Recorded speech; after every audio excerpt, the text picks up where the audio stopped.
আমরা ভারত থেকে প্রায় 2000-এরও বেশি মেগাওয়াট পাওয়ার ইম্পোর্ট করছি।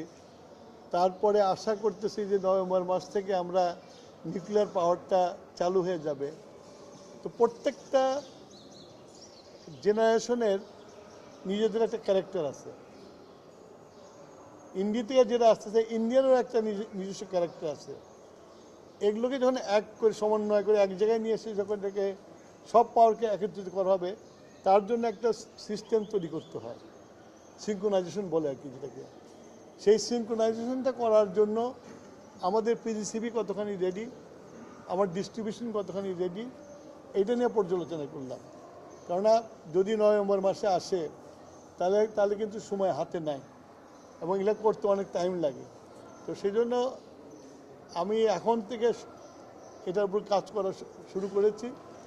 আশা করি যে নভেম্বরের মাঝে পুরোপুরি রেডি হতে পারবো না, কারণ এটা টাইম লাগবে, আরও অনেক কাজ আছে, বাকি আছে। একটা স্টাডি করতে হবে আমাদেরকে।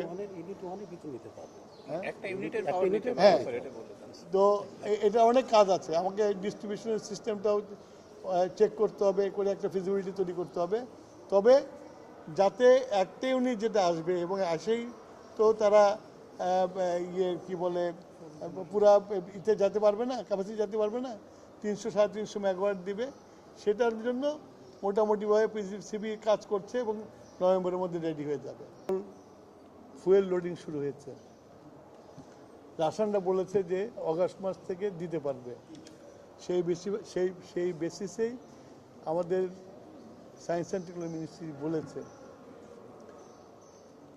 আমি নভেম্বর এই জন্যই বলছি যে একটা পাওয়ার স্টেশন চালু হলে স্টেবল সিস্টেম আসতে টাইম লাগে। সেজন্য আমি 3 মাস হাতে রেখেছি। যখন একবারে স্টেবল হয়ে যাবে তখন আমি বলবো ইয়েস, পুরো জিনিসটা আমার এখানে আসছে এবং আমার লাইন নিতে পারছে। সেই জন্য আমি নভেম্বরটা বলেছি। আমরা জাতির জন্য বোঝা কোনো দিনই তৈরি করি নাই।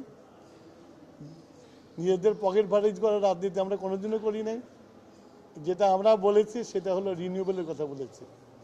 আপনারা জানেন সারা বিশ্বে এখন ফসিল ফুয়েল এনার্জি টাকা পয়সাও দেওয়া বন্ধ করে দিয়েছে, 1 নম্বর। 2 নম্বর হলো যে গার্মেন্টসওয়ালাদেরকে অলরেডি ইউ থেকে বলে দিয়েছে সার্টেন পার্সেন্টেজের মধ্যে যদি রিনিউয়েবল এনার্জিতে না যাওয়া যায় তাহলে তারা অর্ডার কমাইয়ে দিবে। শুধু তাই না, এই ফসিল ফুয়েল ট্যাক্স দিবে প্রোডাক্টের উপরে।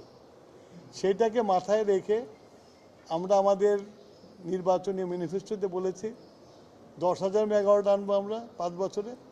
কিন্তু আমাদের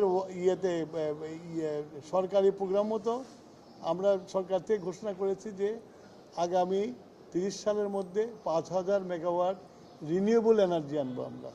সুতরাং এটা গলার কাটা হওয়ার কোনো আশঙ্কা নাই, কেননা এটা দেশের কল্যাণে এবং আমাদের যে আস্তে আস্তে রিনিউয়েবলে যেতে হবে সেটা শুরু। এটা ক্যাপাসিটির চার্জের ব্যাপার হলো যে আমি বললাম তো we have got lot of baggage.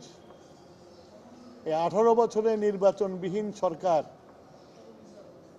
আমাদের উপর অনেক ব্যাগেজ রেখে গেছে এবং অনেক কন্ট্রাক্ট আমি চেক করে দেখছি যে সেই কন্ট্রাক্টগুলোকে যদি আমি আপাতত যদি বন্ধ করে দিই তাহলে ওই সংবাদপত্রে পরের দিন সকালে উঠবে যে আজকের অন্ধকার হয়ে গেছে।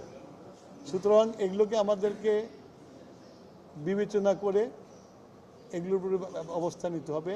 রাতারাতি ব্যবস্থা নেওয়া, এই কন্ট্রাক্টগুলো যেটা একটা ন্যাশনাল, এটা তো জাতীয় contract is backed by the sovereign guarantee, you have to understand that.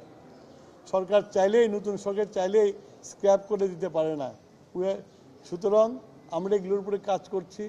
আমরা লিগ্যাল জিনিসটা আমরা চেক করতেছি, যেগুলো সম্ভব হবে আমরা বুঝবো যে লিগ্যালি এটা করলে আমরা লিগ্যালি আমাদের কোনো বাধা নাই, সেই জিনিসগুলো অবশ্যই করব আমরা। এবং এর জন্য আমাদের ল মিনিস্ট্রিতে আমাদের দেওয়া আছে, ল মিনিস্ট্রি এটা নিয়ে পরীক্ষা নিরীক্ষা করছে, রিপোর্টের অপেক্ষায় আছে। যখন যে রিপোর্ট পাবো আমি সেই হিসেবে আমরা ওই কন্ট্রাক্টগুলোর ব্যবস্থা নেব। তবে রাতারাতি কিছু করা যাবে না, এটা আমি বলতে পারি।